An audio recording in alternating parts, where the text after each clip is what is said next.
예수님은 부활 후 약 40일 정도 지상에 머무르시면서 제자들에게 부활하신 모습을 보여주신 후에 하늘로 승천하셨습니다. 이에 대해서 누가복음 24장 51절, 마가복음 16장 19절, 사도행전 1장 9에서 11절 등에서 기록하고 있는데요. 사도행전을 보면 예수님의 승천 장면을 이렇게 묘사하고 있습니다. 이 말씀을 마치시고 그들이 보는 데에 올려져 가시니 구름이 그를 가리어 보이지 않게 하더라. 사도신경에서는 하늘에 오르사 전능하신 하나님 우편에 앉아 계시다가 라고 신앙 고백을 하고 있죠. 이처럼 성경의 가르침과 교회의 신앙 고백은 모두 예수 그리스도께서 승천하셔서 하늘로 올라가셨으며 하나님 우편에 앉으셨다라고 가르치고 있습니다. 그런데 그리스도께서 하늘에 올라가셨다라고 하는 이 성경의 가르침은 현대인들이 볼 때 왠지 어색하고 낯설게 느껴집니다. 과연 그리스도의 승천이라고 하는 이 성경의 가르침이 우리 현대인들에게는 어떤 의미가 있는 것일까요?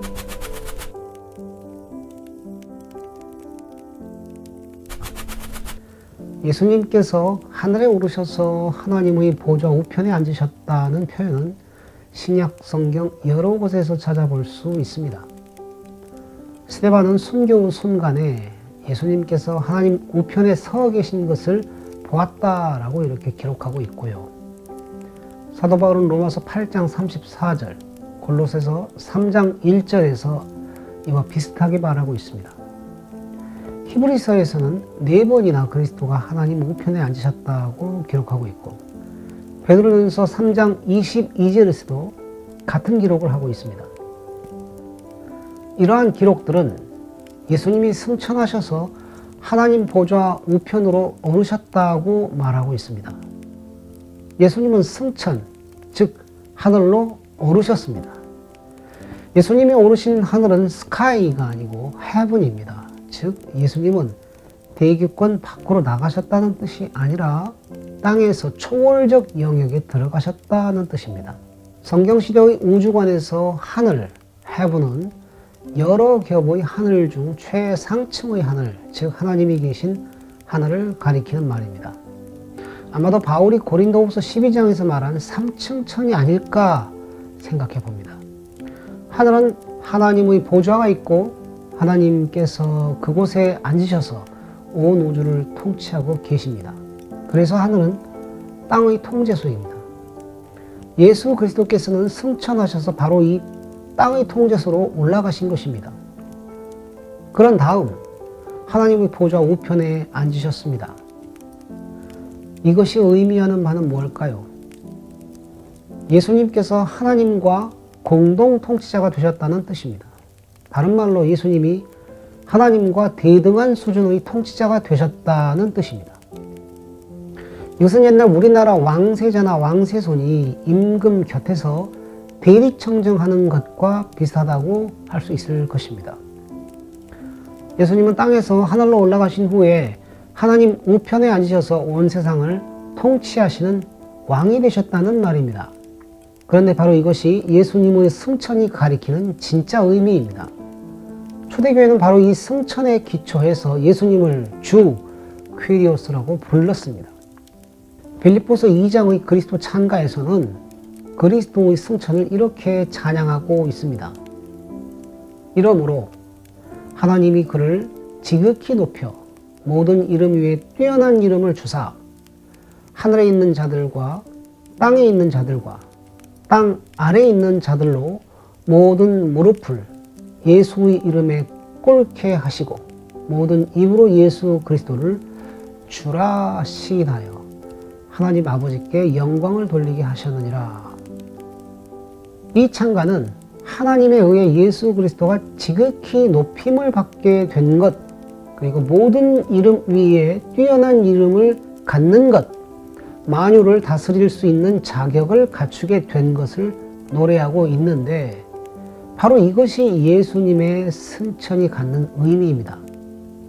예수 그리스도는 부활하시고 승천하심으로 비로소 만유의 주가 되셨습니다.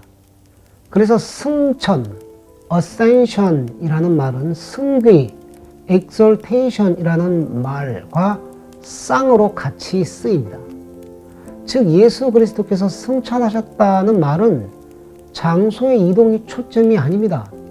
핵심은 예수 그리스도의 신분이 지극히 높아져서 존귀하게 되셨다는 것, 십자가의 죽음과 부활을 통해 우주적 승리를 거두셨다는 것, 왕위를 물려받아 온 우주를 통치하게 되셨다는 것입니다.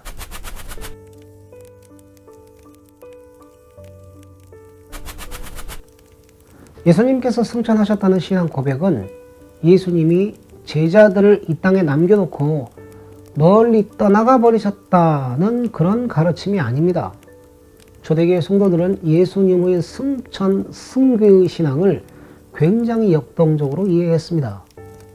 우선 그리스도의 승천 신앙은 그리스도의 우주적 승리를 묵상할 수 있게 해주었습니다. 초대교회 성도들은 그리스도의 승천을 왕의 대관식으로 이해했습니다. 승천과 함께 그리스도께서 만유의 주요 만왕의 왕으로 등극하셨다 이 말입니다. 그리하여 바로 지금 그리스도께서 온 세상을 통치하고 계신다고 믿었습니다. 성경시대의 우주관에 따르면 하늘들 중에 가장 위에는 하나님이 계시지만 중간 어디쯤 공중에는 사탄과 마귀와 공중 권세 잡은 자가 이 세상을 다스리고 있다고 생각했습니다. 그런데 그리스도께서 하늘에 오르실 때 이 사탄과 마귀가 하늘에서 땅으로 내쫓겨나게 되었다고 믿었습니다. 이에 대해서는 요한계시록 12장 10절에서 이렇게 기록하고 있습니다. 이제 우리 하나님의 구원과 능력과 나라와 또 그의 그리스도의 권세가 나타났으니 우리 형제들을 참소하던 자 곧 우리 하나님 앞에서 밤낮으로 참소하던 자가 쫓겨났고 더 이상 사탄은 세상의 통치자가 아닙니다. 예수 그리스도가 세상의 통치자이십니다. 물론 땅으로 쫓겨난 사탄은 아직도 교회를 핍박하고 성도들을 노략질하고 있기는 합니다. 하지만 더 이상 사탄은 두려움의 대상이 되지 못합니다. 왜냐? 그리스도가 만유의 주시기 때문입니다. 둘째로 그리스도의 승천신앙은 황제 숭배를 거부할 수 있는 힘이 되었습니다. 초대교회 성도들은 예수 그리스도가 만유의 주요 만왕의 왕이라고 믿었습니다. 따라서 로마 제국의 진정한 황제도 예수 그리스도라고 믿었습니다. 그렇다면 황제는 뭐 하는 사람일까요? 황제는 예수 그리스도로부터 로마 제국의 치안과 질서를 유지하도록 권한을 위임받은 관리요 공무원이라고 보았습니다. 따라서 황제를 숭배하라는 로마 제국의 요구를 초대교회 성도들은 절대로 받아들일 수 없었습니다. 왜냐하면 예수 그리스도가 하나님 우편에서 로마 제국뿐만 아니라 온 세상과 온 우주를 통치하시는 진짜 왕이시라고 믿었기 때문입니다. 셋째로 그리스도의 승천신앙은 그리스도의 재림신앙을 강화시켜 주었습니다. 누가복음 19장에 어떤 귀인이 먼 나라로 가서 왕위를 받아가지고 돌아온다는 비유를 말씀하신 적이 있는데요. 이 비유대로 이해하자면 예수님이 하늘에 오르셔서 아버지 하나님께로부터 왕위를 받으셨다 이렇게 이해할 수 있죠. 그랬으니 이제 곧 돌아오실 것이라고 믿었습니다. 즉 그리스도 승천신앙은 예수님께서 왕위를 가지고 곧 재림하시리라는 재림신앙을 붙들 수 있었습니다.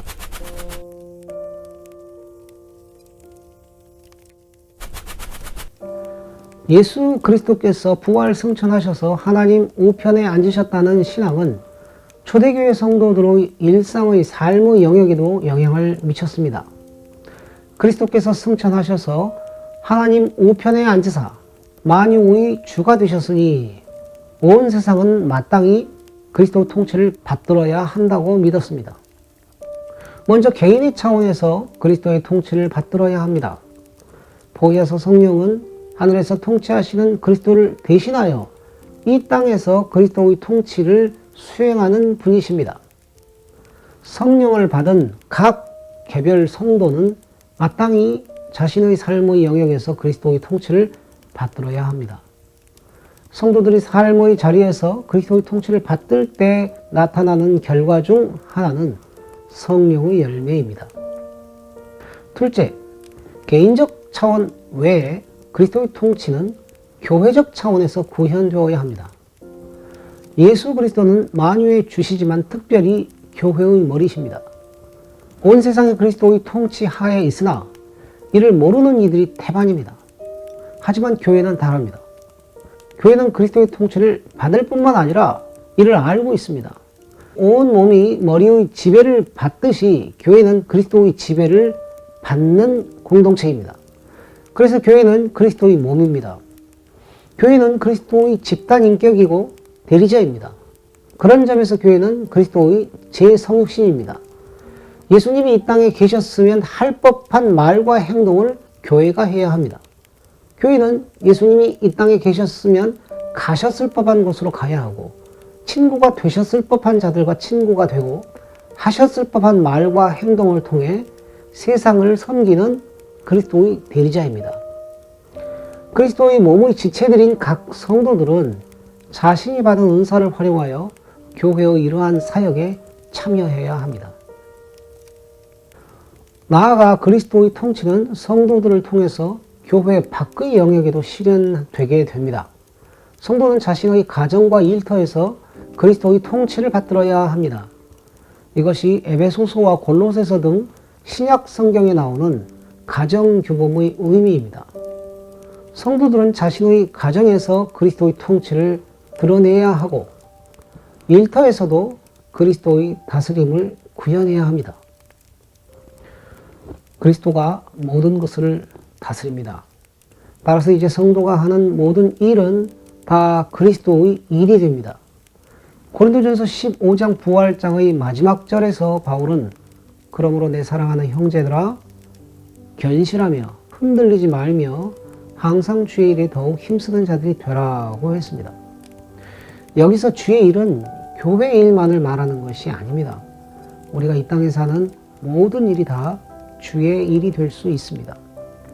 골로새서 3장 23절에서 바울은 이렇게 말합니다. 무슨 일을 하든지 마음을 다하여 주께 하듯 하고 사람에게 하듯 하지 말라. 무슨 일을 하든 주께 하듯 할 때 일터에서 하는 일은 주의 일이 됩니다.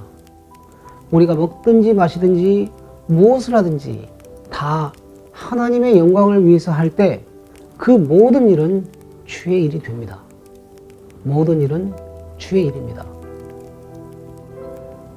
나아가 성도들은 여전히 그리스도를 대적하고 있는 세상의 영역들을 향해서도 그리스도가 다스리신다고 믿어야 하고 선포할 수 있어야 합니다. 그리스도께서 갈릴리 사역을 하실 때 12 제자들을 갈릴리 지역 여기저기에 파송하신 적이 있습니다.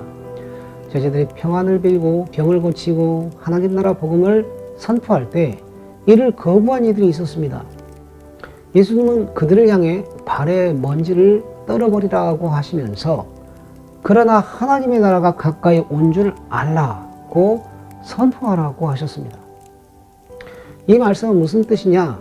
설령 그리스도가 만유의 주이신 줄 모르고 또 설령 이것을 거부하는 사람들과 영역이 있다고 하더라도 그리스도는 그 영역에서도 주시다라는 것입니다.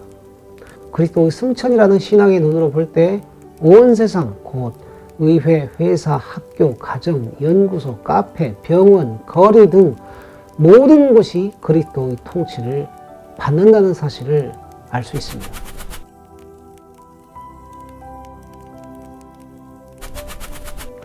이렇듯 그리스도께서 승천하셔서 하늘에 오르셨다는 신앙은 그리스도가 우리를 버려두고 떠나가 버리셨다는 교리가 아닙니다.